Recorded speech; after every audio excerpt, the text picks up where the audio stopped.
funny to me.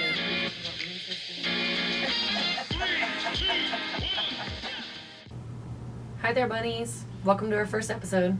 We are so happy to be recording this and thankful for everyone listening. Thanks for coming back, guys. Yes. We wanted to start our episodes with a topic that's a little lighter, but it affects all of us every single day. So the topic is, what does a healthy and positive friendship with other women look like? This is clearly an open-ended question Dun, dun, dun. with a slightly different answer for everyone. Corey and I have had different past friendship experiences and life experiences, so that shapes what we each need from the friendships and relationships in our life, and we have different needs even. So we just kind of wanted to talk about what that looks like for everyone. We asked people for input, and we kind of wanted to compile everything and just talk about it. I think it is important to know what you value in a friendship, so then you can also give that in return. And I think that's something we kind of learn as you get older. When you're younger, it's more kind of like time and what are we doing? Or at least for me, that's what kind of friendships were in my 20s. But as you get older and enter your 30s, I found that I really place more value in not the quantity of time, but the quality of time. I do think it is really important to value having meaningful female friendships as we do get older, and I'm sure what that means for me will continue to change as I enter my 40s, 50s, etc., and I enter different phases of life. So Corey, what are the first things that come to mind for you when you think about what friendship means? So this question, while the basis of it have always remained the same for me, it's changed quite a bit the older I get and the more I grow. I obviously have always wanted in my relationships to be based on loyalty, love, giving what you receive, and vice versa. However, the older I get, I truly have started to realize my own faults in relationships and the struggles I have with them. Like I've previously mentioned, I have ADHD, and my struggles with being present at times, I feel like mixed with, everybody's different path that they're on and the different places they're in life has really posed a challenge for me in all relationships, not just friendships and not just relationships with women. Despite my purest intentions, I struggle to be as present in people's lives as I would think they would like for me to be. However, I am working on that because it is truly at this stage in my life, my utmost goal for me to give what I receive from people and the ones I love.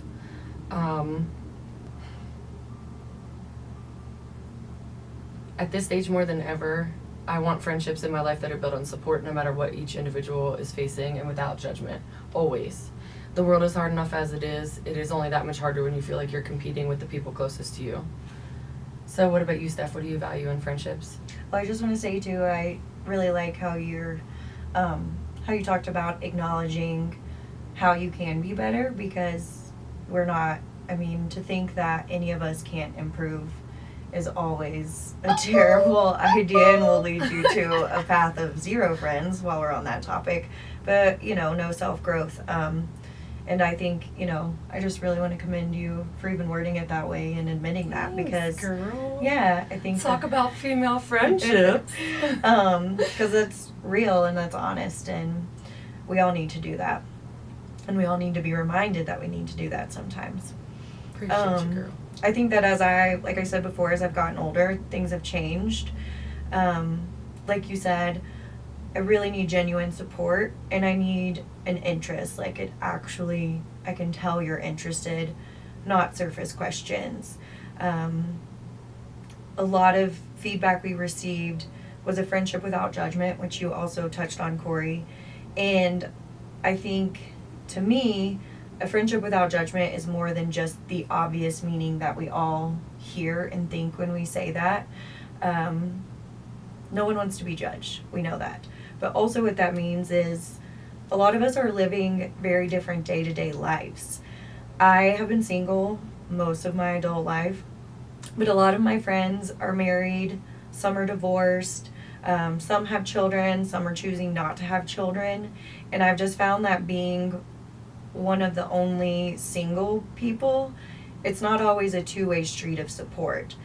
A lot of people operate off their insecurities. That is human nature. but we do need to learn how to grow, like we were talking about.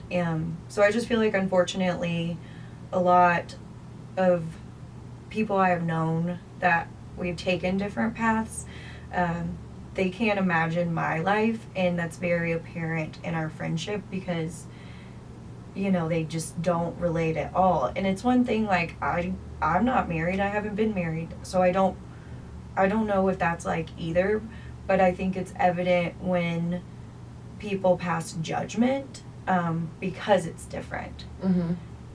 Like, I hate to use this word, and I don't think that that's how they mean to come across, but I've encountered a lot of women who you can tell through their conversation take pity on me because I'm single. And Yes. A lot of pity going around for being single, and I just want to, like, throw out there, I'm living my best life. Yeah. Like, just because you wouldn't be happy living my life doesn't mean that I'm not happy. Well, and it goes more than just that, right? Like, not every one of us have had the experience of having the same relationship as the people who are putting out these feelings, right? Yeah. Because if I had that kind of relationship, maybe I would be in your boat. You know what I mean? So it's like, I don't know why pity's being taken on me, because essentially I'm growing, I'm outgrowing relationships, I'm realizing, you know, they don't work for either partner, and then, you know, going through my life accordingly, and then getting met with, like, pity when it's like, it feels like such a uphill battle to get over some of the things that we have to get over on our own, and to be met with pity after, like, going through all of that is sometimes discouraging. It's not a And good interesting, feeling. yeah, it's just really, interesting. yeah, and it's just like not a good feeling, and No. not something that I let affect me. It's not like, oh, that's gonna make me feel bad. No, it makes me frustrated and annoyed, Mhm. and it makes me feel like that person, then you never really understood me. Right, it just feels like there's always going to be a divide there. Right, like that just goes to show that you actually haven't taken the time to get to know what makes me happy, what makes me tick, and why I've chosen to leave those relationships too, back to what you were saying about growing and outgrowing a situation for myself. And that goes back to what a lot of people mention too, is we want supportive friends. And so, yes, that's what we've been talking about this whole time, but that just kind of brings all that back together, is what we need as we grow, as we age as women, as we mature, is we just want support. Mm-hmm. And that doesn't have to be going out of your way to, you know, physical gifts, material things, time necessarily, like physical time, but it's just that, like, knowing that you are recognized, Mm-hmm. and that's a two-way street. And you're what seen. Yeah. Everybody wants to be seen. And what challenges you face, and also what good things you're encountering are recognized. And I think sometimes in society people get caught up, and it's easy to kind of just go through the day-to-day friendship motions, and Mm-hmm. when that sustains, I'm in a phase where I'm tapping out. Yeah. So Corey, why is friendship important to you? Well, I feel like this is loaded. So, honestly, if you look back on the history of women have always had the need to support each other. I think it's almost ingrained in our female DNA to be a part of a support system.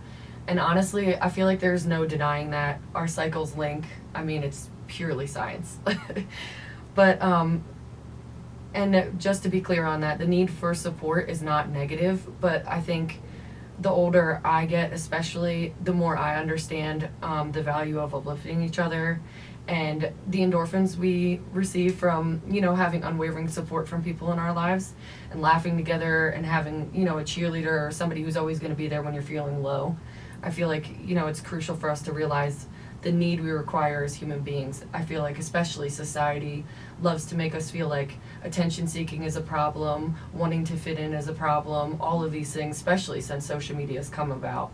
And I don't feel like any of that's true, and I feel like every human being looks for it in different ways, and the more we vilify each other for it, almost the worse we're allowing social media to get. Does that make sense? Yeah, it's going to be a vicious cycle. Yeah, it's like this never-ending thing, and I think truly it's healthy for human beings to have this, you know what I mean? We strive for companionship. We want to know we're not alone. We want to know we fit into something. And when we have lack of those things, you know what I mean? Depression sets in. You're feeling like you're doing something by yourself. Everything's an uphill battle. I mean, getting out of bed in the morning seems like an exhausting task when it shouldn't be that way. And so yeah, honestly, friendship to me, especially now and as I do get older and realize the importance of life and how we don't only have a certain amount of time, that, you know, I want to invest in those situations and I want them to be invested in me, because I truly feel as a human being, for you to excel in this life, it's for you to have people, you know what I mean, that you can connect with. So Yeah, I love all that. I think community is more important than I've even wanted to acknowledge at moments in my life, and I'm really trying to embrace that more and seek it out more instead of just kind of being passive about it. yeah, I mean, when you're in your 20s, it's really easy for you to think that like evolving door of people is going to continue coming in, and the older you get, you start to realize, you know what I mean, like that's just not a thing. And it's an interesting thing to realize, but also at the same time, it's yet again another opportunity for you to learn and do better and heal, and, you know, really give your I don't know what word to use, like your position on society, I guess, like your input to society and making this world a better place. Yeah, it is hard kind of to, it takes a lot more effort for lots of reasons as we get older to find friends and keep friends. And we'll kind of touch on that a little later too from some of the feedback that we got. Thank you, by the way. Yes. Much appreciated, and also fantastic answers. Another idea to talk about that I think is important is self-respect. And I think having our own self-respect, and like how we were talking about acknowledging growth and all of that, that goes, everything goes together that we're talking about. But you have to value yourself before you can expect other people to value you. Absolutely. And that's, mistakes and all. It's not all good. Value is an all-encompassing term in my opinion. Another common theme from the feedback we got and what we've already been talking about, but I just want to highlight it a little more, is the idea of self-respect. I think that's really important to be a valuable friend. The older we get, the more we age, and the deeper a friendship becomes. We have to really be self-aware. We have to value ourselves in society, good and bad, acknowledge that we're growing. And once you do that, I think it really helps you give a better version of yourself, and you're more likely to receive a better version of other people. So whether those are like with your coworkers and you're testing waters for a friendship or a new friendship, someone you've known your whole life, a transitioning friendship, maybe someone you haven't talked to in a couple years, I think it's very evident and very permeating if someone doesn't respect themselves, to create the potential for a toxic friendship. Absolutely. Well, I mean, you lack boundaries at that point, right? Because a lot of self-respect, if you lack self-respect for yourself, a lot of times you'll be wavering on your boundaries, and then usually that, and I don't want to say every time, but usually that will bring out to be a toxic relationship, because it's built on neither one of you actually truly respecting each other from the beginning, or yourselves. Yeah. So. Yeah, and I mean, like, we're all gonna have dark days, dark moments in our life, transitions where you do need more than the other person in a friendship. But I think that self-worth really helps continue, like, making sure you're on the same page. Ebb and flow. Yeah, and that you're going to get that. When you are giving it, you're going to get it back when you need it. It's going to happen. It's a continuous cycle, but we've all been in those friendships where the other end is never reciprocated. Mm-hmm. And we're all going to falter or fall at some point, right? Oh, yeah. And let's all be thankful that our friendships aren't at the same time. Like, we fall, in different sequences so we can help each other. Yeah. I mean, it's a beautiful thing, honestly. But timing is everything. Timing is everything. That applies to friendships as well. Yes. Yes. Another problem, like we talked about and everyone submitted, is finding friends, quality friends in our adult life. We ain't in school anymore. We're not forced to sit beside each other in alphabetical order. Seriously. As much as I would love a Rolodex of options. Although I guess they've got Bumble for friends. You could do that. Yeah, I haven't tried it, and Oh. I really don't know anybody who has, because I would have loved that feedback. Have you tried it? Yes, I Was got it the your feedback face? right here for you. Yeah, so would you suggest it, or what was your experience? Listen, if the person listening knows that this is about them, I adore you to pieces. I just feel like that kind of situation was very interesting for me, only because I feel like the two of us were in very, I hate to use the word broken, but we were in very interesting stages in our life. So I think that we were probably both very codependent and looking for certain things. So it was just a very interesting, very short-lived friendship. I did it one time, met up with somebody, and then it was just like they just became a worry for me, honestly, in life. And you didn't have the space for that. And I didn't have the space for it. And we're allowed to acknowledge what space we have and what space we don't have at certain moments and points in time. Back to self-realization, though. It's everywhere. It's everywhere. It's permeating. Yeah, I've met most people through work, which always sounds terrible, depressing to say out loud. That's but, adulting. Yes, but thankfully the friends that I do make at work are quality ones, and we're not just talking about work. It is always nice to have things in common, and I think that is why a lot of people make friends at work. You understand each other's stressors in a little bit of a different way, where none of us are ever going to be able to understand anyone else's point of view, life, the good, the bad, 100%. But it does help when you have something in common, whether that's stressors like work or the fun things. Bravo. Football. Bravo. Bravo. Talk to me about it. No, so, but again, that doesn't happen for everyone. And these days, especially, lots of industries are moving work from home.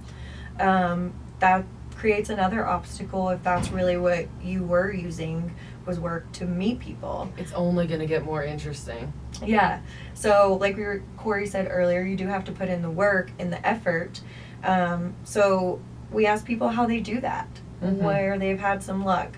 We don't have many details, but I just figured I'd read some of these off that again have worked for other women. So a lot of it still is common interest. I know in Denver there's a lot of co-ed adult sports leagues, and I know Tons. a lot of friends. I've met people other ways, but that are involved in those leagues, and then I've met other people that they've become friends with through those leagues. So if you're athletic, you like team events. Even if you're not, I've been offered up multiple times to be a sub in soccer, and I don't know if anybody knows this about me, but I am not active. I am not gifted with any athletic ability. And the couple times I did try to participate in those things, because I have good friends. I even have a good friend that runs one of the leagues here. Yeah. I just found that I was always teamed up with people who were really athletic and didn't quite understand that they're not still in Division I sports anymore. And so I'm not going to dive for that ball, but thank you, and I appreciate your efforts. So that's not really... We all got to play our role. That's not really something I can participate in, but I have found friends through these co-ed adult sports leagues. Yeah. I also know a lot of people who've made friends at dog parks. If you go to the same dog park regularly, I don't have a dog, you don't either. No. But we know plenty of people who have dogs. I honestly think it's a requirement. If you're a girl in your late 20s and you move to Denver, you have to adopt a dog. On the dating profiles, have you hiked a 14er? Do you have a fucking dog? So But yeah, like if you're going to the same dog parks and on the same schedule, like other people, you're gonna tend to see people. So, put yourself out there and say hi. Mm-hmm. And this is a frowned upon topic, but smoking. Oh yeah. I know people are moving away from it, and listen, I have a nicotine addiction. I don't want to have it anymore, and I understand the negative stigma around it. However, I will say that smoking has brought me some solid individuals in my life. Yeah. I mean, I smoked in college. Yeah. And still, I don't want to give away too many people's secrets. But let's just say I'm still friends to this day with some of the people I met on the stoop of my dorm. Absolutely. Freshman year of college. My roommate is someone that was brought to me through literally nothing more than smoking outside. Yeah. So, also other ideas.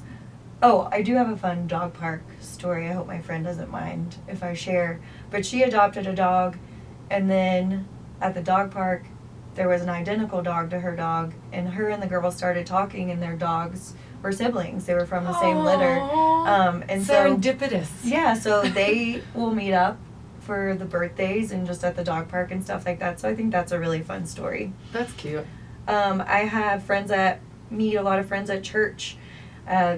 Church is not something I attend in my adult life, but again, I support whatever anyone needs to do, and yeah, that common interest is going to be there. Mm-hmm. I have friends that are parts of like couple Bible studies and like weekly small group get-togethers, and that's really helped with families too, like Mm-hmm. because then you'll tend to all have children, and not only do you have the common interest of your faith, but you also have the common interest of families, and you're going through life kind of sometimes at the same pace, and that can really be beneficial. There are also, I have friends that have taken improv classes and things like that. So again, that's a common interest, but maybe you're still stepping outside of your comfort zone to sign up to do something like that by yourself.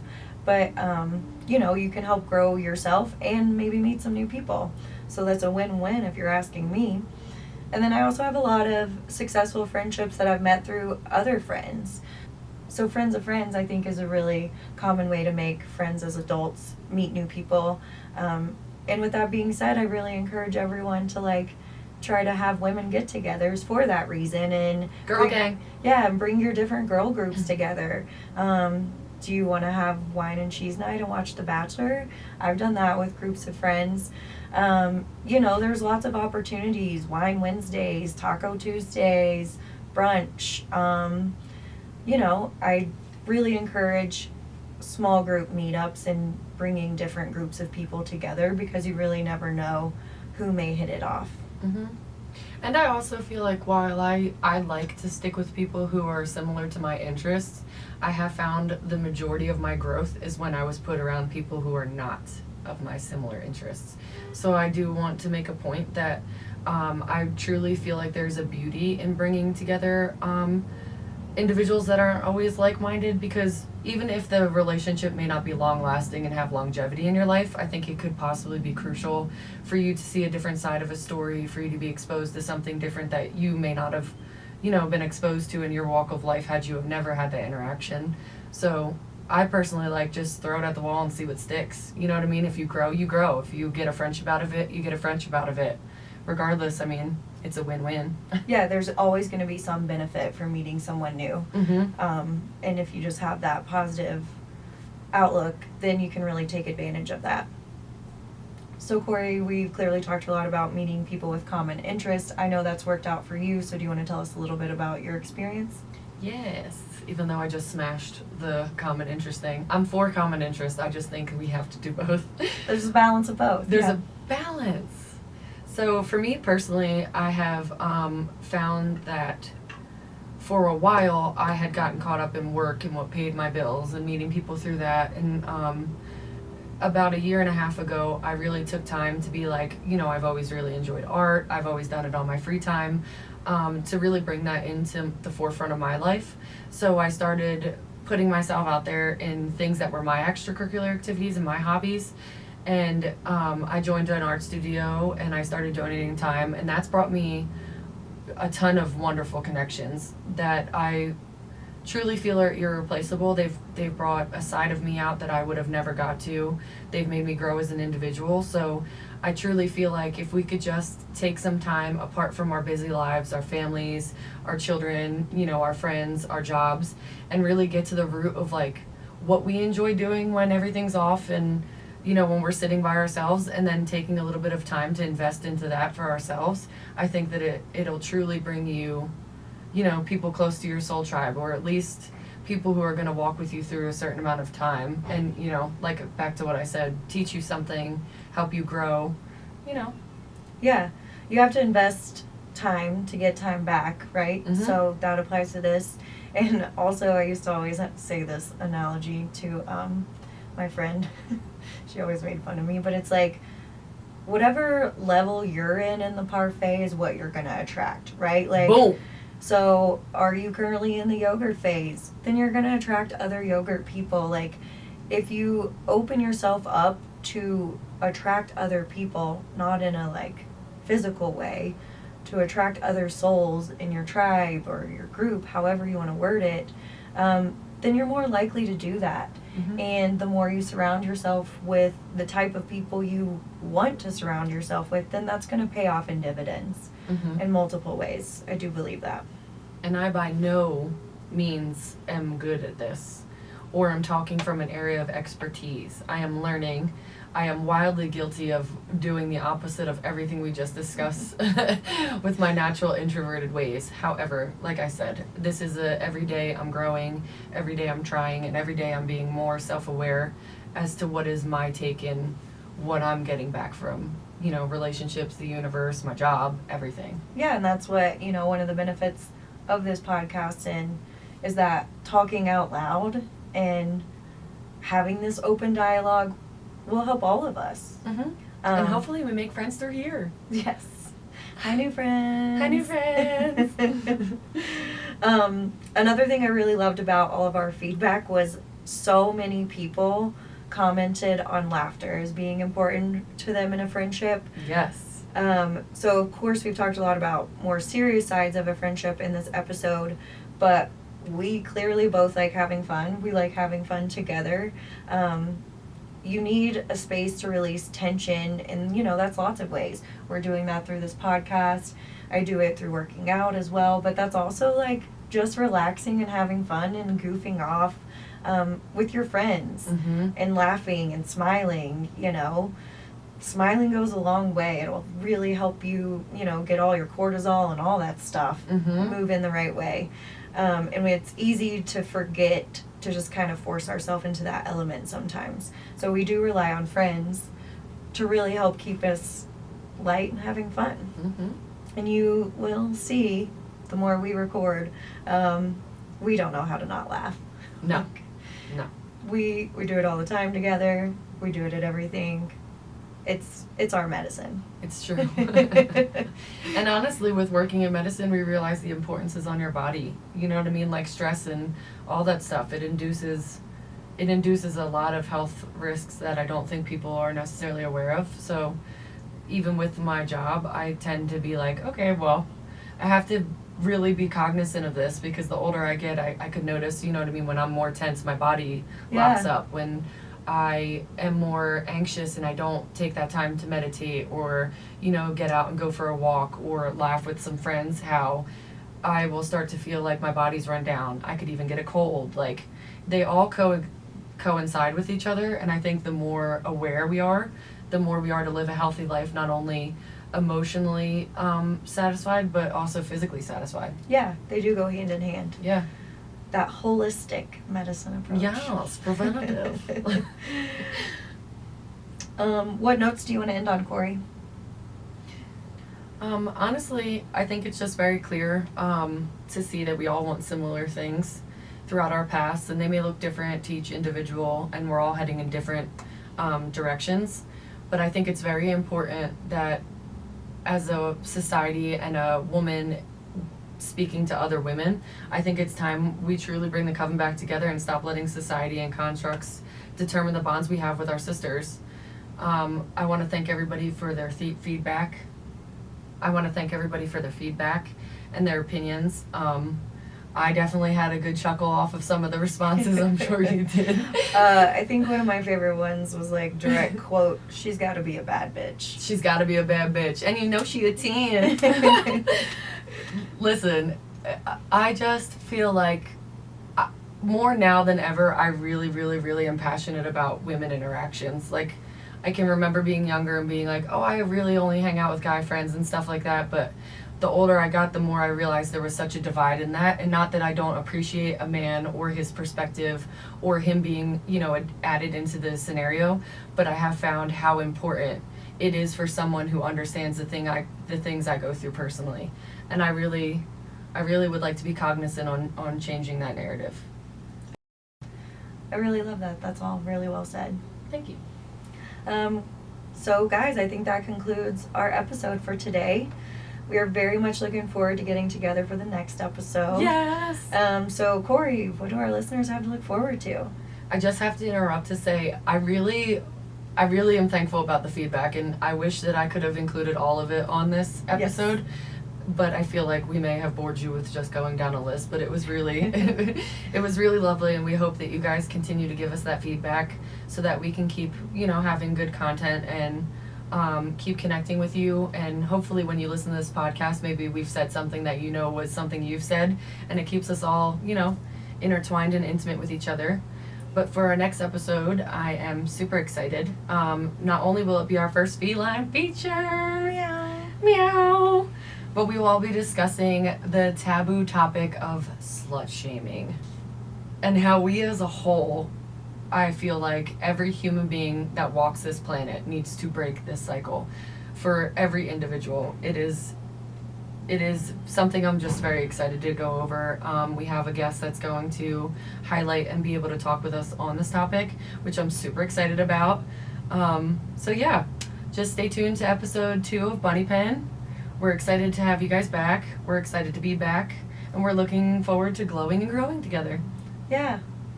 Thanks for listening, guys. Thanks. Until next time. Peace.